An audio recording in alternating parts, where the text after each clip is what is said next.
दास का उद्देश्य ये नहीं है कि मैं यहाँ भीड़ इकट्ठी करके कोई प्रभुता चाहता हूँ, नहीं। दास परिचित हो चुका है यहाँ की नकली प्रभुता, फोकट प्रभुता हमें नहीं चाहिए। इंद्रदास राज कागदा बेष्टा, हमने तो सतलोक जाना है। आप जी के लिए दास को भेजा परमात्मा ने। ये परमात्मा का कुत्ता है, आपके लिए भौंक रहा है। आप धनी हो, आपके लिए सारा खाड़ा हो रहा है, और कुत्ते के भौंकने से जो जाग जाता है, अपना धन बचा लेता है और फिर भी गफलत करता है, उसको बहुत धन हानि हो जाती है। जिस कार्य को करने के लिए स्वयं परमेश्वर आए थे 600 वर्ष पहले, और इन नकली गुरुओं ने उनके साथ दुर्व्यवहार करवा दिया था जनता को पीछे लाके, ये झूठा है, ये कपटी है, ये बदमाश है, ये हमारे देवताओं की निंदा करता है, कबीर इसको मारो मारो, जुल्म गुजारे थे परमात्मा के साथ। और वही स्टार्टिंग दास के साथ कर दी थी क्रोथा कांड करके। लेकिन आज जनता शिक्षित है, पहले सदग्रंथों से परिचित नहीं थे, उनका दाव लग गया था, लेकिन अब इनकी दाल गल नहीं सकी। वो पहले से कई गुना संगत बढ़ गई, और जितने भी दास के शिष्य थे एक भी नहीं हिला वहां से, टस से मस नहीं हुआ, क्योंकि ये सत्य से परिचित थे। तो पुण्यात्माओं, ये आज जो अमावस्या का दिन है, ये वो शुभ दिन है जिस दिन दास को ये अनमोल ज्ञान प्राप्त हुआ था। ये आपके लिए भी वरदान है और दास के लिए भी वरदान है। जिस कार्य को करने के लिए स्वयं परमेश्वर आए थे और वो सेवा इस दास को दे दी। हे पुण्यात्माओं, आप भी उस मालिक के बच्चे हो। सभी विश्व के जितने भी मानवधारी प्राणी हैं या अन्य योनियों में प्राणी है, आपके भाई बहन हैं। इस काल ने हमें डिवाइड कर दिया, हिंदू नारे बना दिए, मुसलमान अलग बना दिए, सिख ईसाई जानी जैनी नारे, लट्ठम लट्ठा। ये हमारी दुर्गति कर रहा है। ज्ञान को समझो, और आपका कर्तव्य बनता है आपके निकटतम जो भी जिसने ज्ञान सुहाव है उसके सामने चर्चा जरूर करे। जिस काम को भगवान करना है और वो हमें दे दिया। अब जिस कार्य को बाप करता था और वो बच्चों से कहे कि बेटा अब तुम भी सहयोग दो, तो उन बच्चों का कर्तव्य बनता है अपने पिता के उस काम में सिरदर्द की बाजी ला कर सहयोग दें। तो अब आपने भी ये कोशिश करनी चाहिए दास का सहयोग दें। और हमारा पहला विधान है कि आवत गाली एक है, उल्टा हो अनेक, कह कबीर ना उलटियो रह एक ही एक। अब जैसे परमात्मा जहाँ पर भी जाते थे और गालियाँ देते थे, परमात्मा शांत खड़े रहते थे। कुछ देर वो बोल बाल लेते थे, अपनी महिमा सुनाना शुरू कर देते थे, फिर बैठकर ध्यान से सुनते थे, फिर आशीर्वाद लेते थे, उनको सुख होता था। लाखों की संख्या में परमात्मा के 64 लाख शेष हो गए थे। उसमें भारत की आबादी मुश्किल से 4 करोड़ होगी सन 1398 और 1518 के बीच में। और भारतवर्ष बहुत लंबा चौड़ा था। अफगानिस्तान, बलोचिस्तान, पूर्व पाकिस्तान, पश्चिमी पाकिस्तान, इराक, ईरान, ये सारे इस भारतवर्ष में ही थे। और उस समय 4 करोड़ आबादी होगी हिंदू और मुसलमानों की, और उस समय 64 लाख शेष हो जाना कोई बालकों का खेल नहीं है। उनकी समर्थ की समर्थता है। और आज तो मीडिया और सब कुछ अपने पास है, और जरा सा मीडिया ध्यान कर लेगी इस बात पर, आना तो पड़ेगा इस लाइन पर। आज तक मीडिया क्या कमाई कर रहा है? ये झूठा ज्ञान प्रचार करवा रहा है नकली गुरुओं संतों से। इनका तो शहर चला रहा है, यह किसी की राजनेता की कुछ भी बकवाद है उसको सुना रहा है। और इस तत्व ज्ञान को सुनाओ तो इनका भी कर्म सुधरेंगे, इनके संस्कार अच्छे बनेंगे, और जनता को ये शीघ्र ज्ञान प्राप्त होगा, कल्याण जल्दी हो जाएगा। ये चाहिए इनको करना, बाकी परमात्मा कराएंगे, वो तो समय आ गया है। अब कहते हैं गुरु बिन माला फेरते, गुरु बिन देते दान, गुरु बिन दोनों निष्फल हैं, चाहे पूछो वेद पुराने। सतगुरु के उपदेश का लाया एक विचार, जय सतगुरु मिलते नहीं जाते नरक द्वारे। होए होए। अब देखो क्या बताते, इस दिन की कितनी महिमा बता रहे हैं परमात्मा। सतगुरु के उपदेश का, गुरु से उपदेश ज्ञान मिला और नाम मिला, इसका ईब लाया एक विचार। और जय सतगुरु मिलते नहीं हम जाते नरक द्वार। नरक द्वार में दूत सब फिर करते खेचा तान, उनसे कभू ना छूटते फिरते चारों खाने। ओए होए, चार खानी में भरमते और कभू ना लगते पार, सो फेरा सब मिट गया मेरे सतगुरु के उपकार। ओए होए, आपको एक झलक दिखाता हूं सतगुरु ना मिलने से जीव की कैसी दुर्गति होती है। फिर आपके आसानी तो समझ में आ जाएगी कि सचमुच ये दिन और ये नाम और ये ज्ञान कितना वैल्यूएबल है, कितना कीमती है। एक पुस्तक है आओ जैन धर्म को जाने, इसका थोड़ा सा वर्बली बताता हूं, मौखिक बताता हूं कि एक ऋषभ देव नाम के राजा थे और वो नाभि राज के पुत्र थे। इस ऋषभ देव जी को स्वयं परमेश्वर आए थे, जो पुण्यात्माओं को मिलते हैं उनका स्वभाव है। ऋषभ देव जी, इनके 100 पुत्र थे, 2 पुत्रियां थी। उनमें से एक भरत नाम का पुत्र था। तो परमात्मा ऋषभ देव को मिले थे। कहते हैं ऋषभ देव का आया कभी नाम में करतार, वो कबीर देव नाम का करतार वहां आया था। ऋषभ देव को मिले थे, उनको समझाया बच्चा तुम साधना गलत कर रहे हो, मनुष्य जीवन पाकर भक्ति करनी चाहिए, साधना करो, भगवान की भक्ति करो। वो इतना प्रेरित हो गया कि राज त्याग दिया, बच्चों को राज दे दिया, बांट दिया उनको। लेकिन परमात्मा की वाणी पर विश्वास हुआ नहीं। अपने धार्मिक गुरुओं से पूछा तो उन्होंने वो इंजेक्शन लगा दिए, तप करो, हठ योग करो, ओम नाम का जाप करो। तो उसी प्रेरणा पा करके उन्होंने 1000 वर्ष तक तप किया।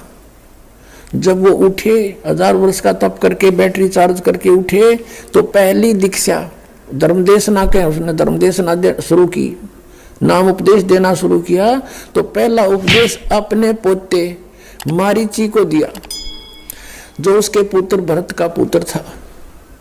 अब मारीची ऋषभ देव से नाम प्राप्त मारीची आगे जाके जैन धर्म में महावीर जैन वही आत्मा हुई। और बीच में कितने दुख उसके ऊपर आए देखिएगा। ये पुस्तक है आओ जैन धर्म को जाने, इसका ये इनका मंत्र है अणोम अरिहंतांत अणोम। ये ओम ने अणोम कहने लगे, बता कोई बात, ओम में कह दो सीधा ही, ये बिगाड़ और दिया। प्रवीण चंद्र जैन MA शास्त्री, ये इसके लेखक है। आओ जैन धर्म को जाने, लेखक प्रवीण जैन चंद्र MA शास्त्री, जम्बूद्वीप हस्तिनापुर, प्रकाशक श्रीमती सुनीता जैन, जम्बूद्वीप हस्तिनापुर, मेरठ। इसके 294 पृष्ठ पर हम चलते हैं, ये देखिएगा। आओ जैन धर्म को जाने 293 पृष्ठ पे विशेष प्रकरण है। श्री महावीर भगवान के अन्य कौन कौन से नाम हैं? अन्य 5 नाम है वीर, अतिवीर, सन्मति, महावीर एवं वर्धमान। इन 294 पे श्री महावीर जी भगवान के जीवन का कथन कहां से प्रारंभ होता है? पुरुरवा नामक भील की प्रिया से, यानी मारीची से पहले इसके और जन्म थे, वो वहां से शुरू किए इन्होंने। पुरुरवा भील कौन था? पुष्कलावती देश की पुंडरीकीणी नगरी में वह भीलों का राजा था। उसने सागर सेन मुनिराज से मद मास मधु का त्याग व्रत लिया था, जिसे जीवन पर्यंत पालन किया। श्री महावीर भगवान का जीव पुरुरवा भील की प्रिया, यानी जीव से शरीर से निकल कर कहा गया। पहले सौधर स्वर्ग में 1 सागर की आयु वाला देव हुआ। पहले स्वर्ग से फिर महावीर भगवान का जीव किस पर्याय में, यानी किस जीवन को प्राप्त हुआ? भरत चक्रवर्ती की रानी ऋषभ देव के पुत्र भरत, उसकी पत्नी से मारीची नामक ज्येष्ठ पुत्र हुआ। मारीची को ऋषभ देव से उपदेश हुआ था। मारीची की पर्याय से महावीर भगवान का जीव किस पर्याय को प्राप्त हुआ? ब्रह्म स्वर्ग में, ब्रह्मलोक में देव हुआ। ब्रह्म स्वर्ग से कहा गया अयोध्या नगरी में कपिल ब्राह्मण की काली स्त्री से जटिल नामक पुत्र हुआ। फिर सौधर्म स्वर्ग में 1 आयु वाला देव हुआ। फिर इसी भरतक क्षेत्र में सुतिका नामक गांव में अग्निभूत ब्राह्मण की गौतम ऋषि से अग्निशय नामक पुत्र हुआ। फिर स्वर्ग में गया, फिर ये हुआ, महेंद्र स्वर्ग में गया। और आगे देखो 295 पे मंदिर नगर में शाल्यकाय ब्राह्मण की कपिल पत्नी से भारद्वाज नामक पुत्र हुआ। भारद्वाज की पर्याय से महावीर भगवान का जीव कहाँ गया? महेंद्र स्वर्ग में देव हुआ, महाइंद्र यानी ब्रह्मलोक में।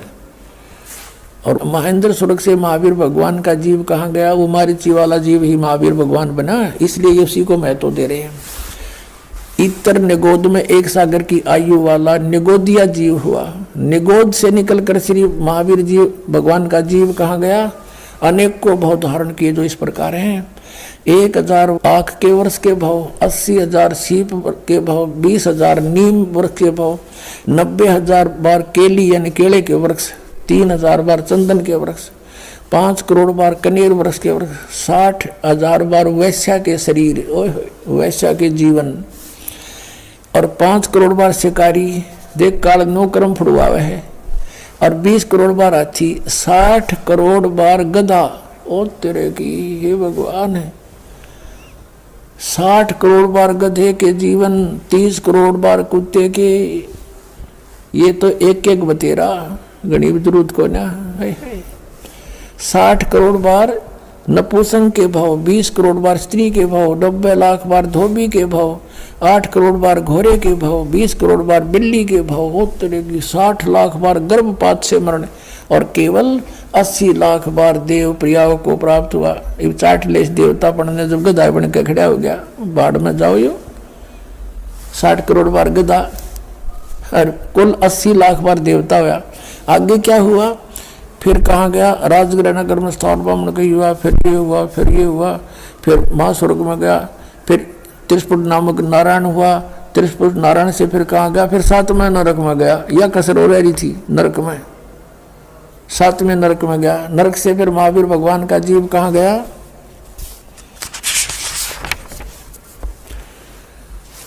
अब सिंगरी पर्वत पर सिंह हुआ, पुनः प्रथम नरक में गया, फिर दोबारा नरक में गया, शेर बना, फिर नरक में गया।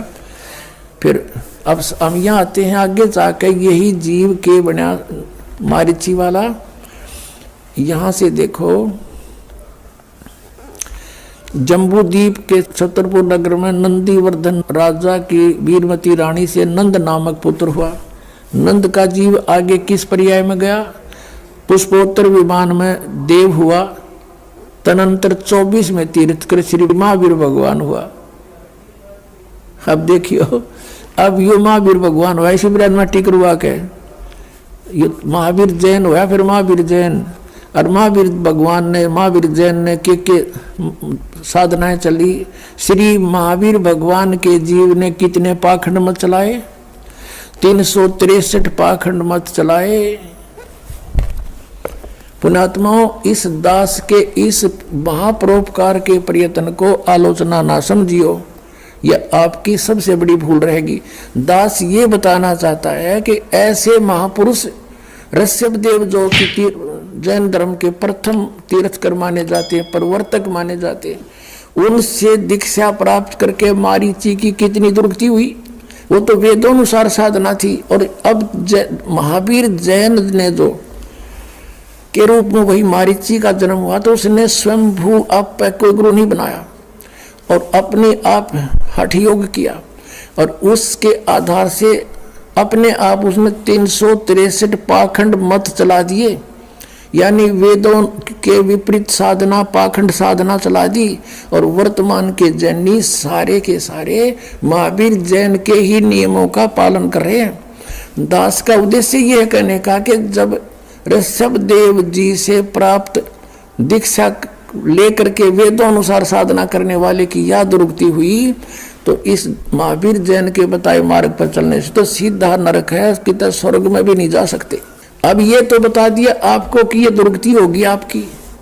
अब समाधान बताता है, ये दास के गीता जी में लिखा है कि तत्वदर्शी संत बतावेगा, और परम अक्षर ब्रह्म की साधना करने से 15वें अध्याय के 4थे श्लोक में कहा है कि उसके पश्चात परमेश्वर के उस परमपद की खोज करनी चाहिए, जहाँ जाने के बाद साधक फिर कभी लौटकर संसार में नहीं आते, सदा मुक्त हो जाते हैं। वो साधना इस दास के पास है, आओ और ग्रहण करो, अपना मोक्ष करवाओ। बोलो सतगुरुदेव। भाई जो गुरु बचन पे डट गे रकट गे फंद 84 के। भाई जो गुरु बचन पे डट गे रकट गे फंद 84 के। कट गे फंद 84 के, रकट गे फंद 84 के। भाई जो गुरु बचन पे डट गे रकट गे फंद 84 के।